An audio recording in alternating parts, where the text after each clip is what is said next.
Hey everyone, it's Sean again, and in this video I'm going to be talking about forgiveness. If any of you who have been studying the course for a while, maybe you're new into it, but you notice right away it talks a lot about forgiveness, and there's a reason for that.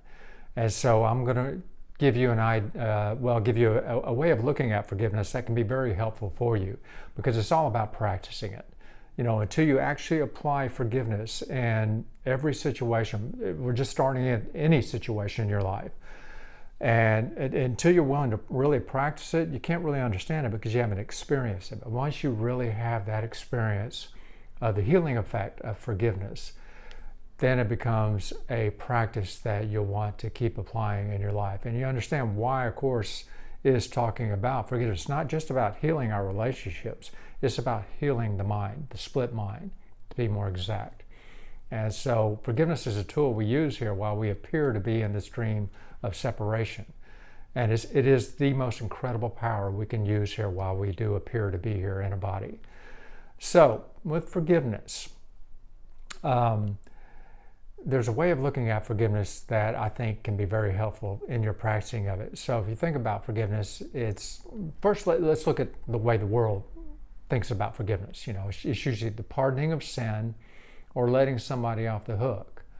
And either way, it's a very clever trick of the ego to use that form of forgiveness, which isn't real forgiveness, because it keeps the guilt in our mind there. It's meant to keep the guilt in place. It's like when you forgive somebody, you think you're forgiving somebody, it's like, yeah, that thing you did, I just want to let you know that I forgive you for it, because I'm better than you and you're still going to hell, but I forgive you. No, that's not forgiveness. That's meant to keep the guilt there. And so or a lot of people say, well, I've forgiven them, but I still feel this anger and resentment because we really haven't forgiven it. So, and that's just from the lack of understanding of the true meaning of forgiveness. So, forgiveness. Let's look at the word forgiveness. You got forgive. There's a reason those two words there. What is it for? It's for giving. It's for giving it up. And what are we giving up? We're giving up the meaning, which is the judgment that we have made of that situation, circumstance, or maybe that we're projecting onto another person or people. And it's that meaning that we're so attached to that is the cause of all of our anger, resentment, pain, and suffering. And until we're willing to give up that meaning, that judgment, we're the ones that suffer for it. Because, as Buddha said, holding on to anger is like drinking poison and expecting the other person to die. We're the only ones that are suffering for it. You may have an old relationship that you've been resentful for towards another person for a long time. They may not be aware of it, but you've been hanging on that resentment and anger, and you have been punishing yourself. The other person, like I said, they may not even be aware of it. So we're not doing anything to them. But here's the cleverness of the ego and the insanity of it.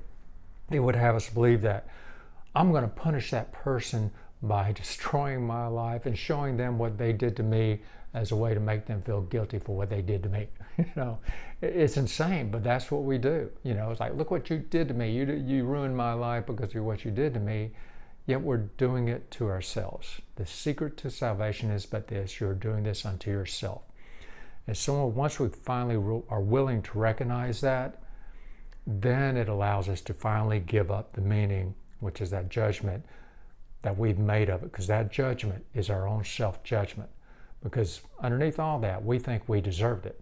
And what's really going on there is we're projecting that unconscious guilt onto the other person or other people.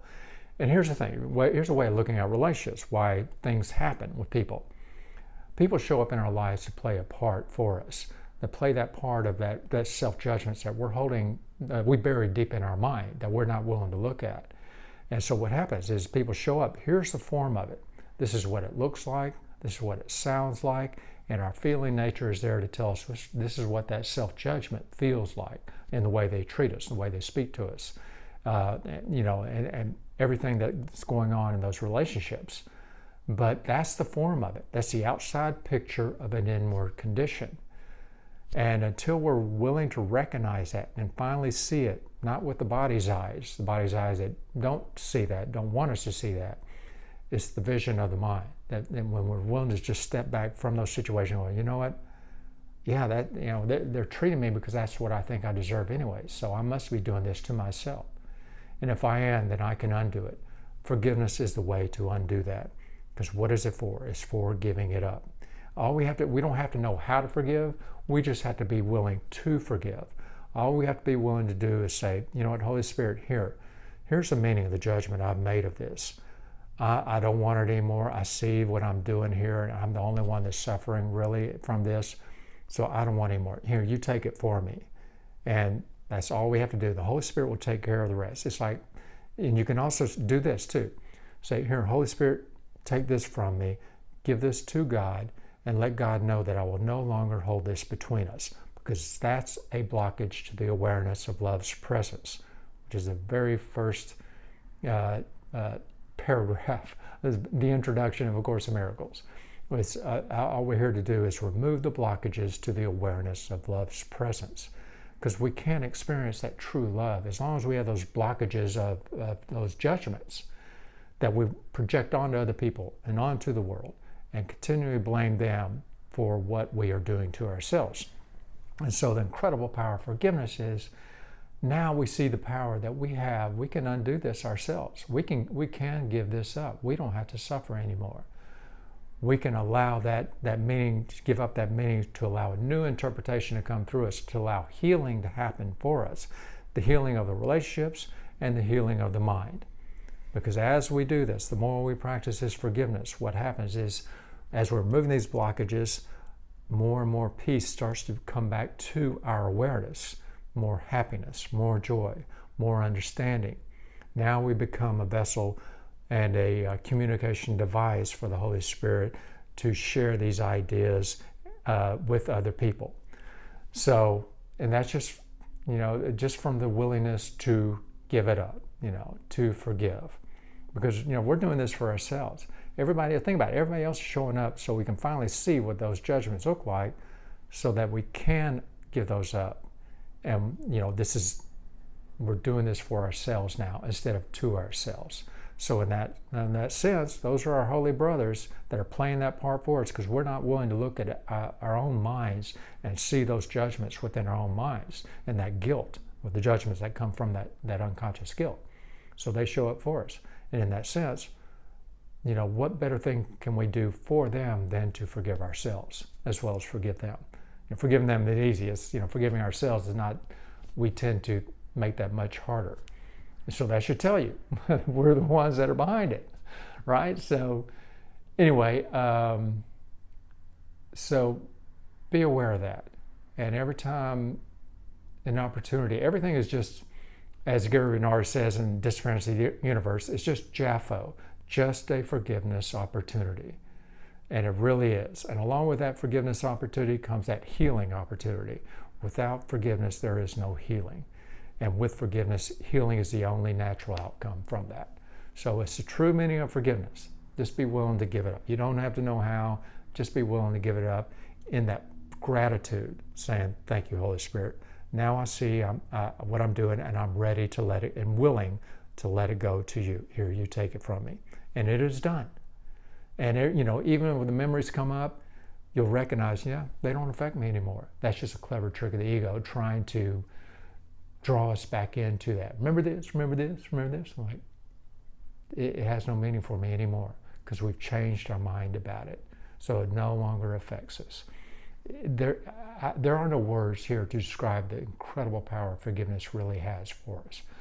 But we just have to be willing to apply it. So be willing, okay? Just think about that throughout the day in every situation. If you forget, no problem. Just try again, and try again, then try again. After a while, it's going to become a habit in your mind, because we want forgiveness to be a habit for us so we can be miracle-minded. Without that forgiveness, there's no way to be of that miracle-mindedness. So with forgiveness as our daily practice and understanding, that miracle-mindedness returns to our awareness.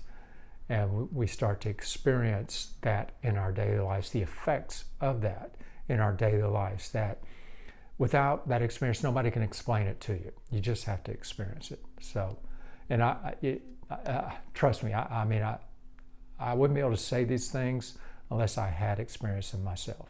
And it is true.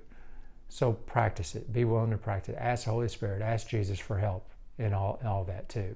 It really is true. And there's no more, there's nothing else here that we can do that can have that incredible effect for us, the healing effect that forgiveness has. So anyway, I hope this is helpful for you. If you have any questions, comments about that, or you need some clarifications, leave a comment below and be sure to like this video. And I'll see you in the next video. Have a great day, and y'all be good to each other, okay?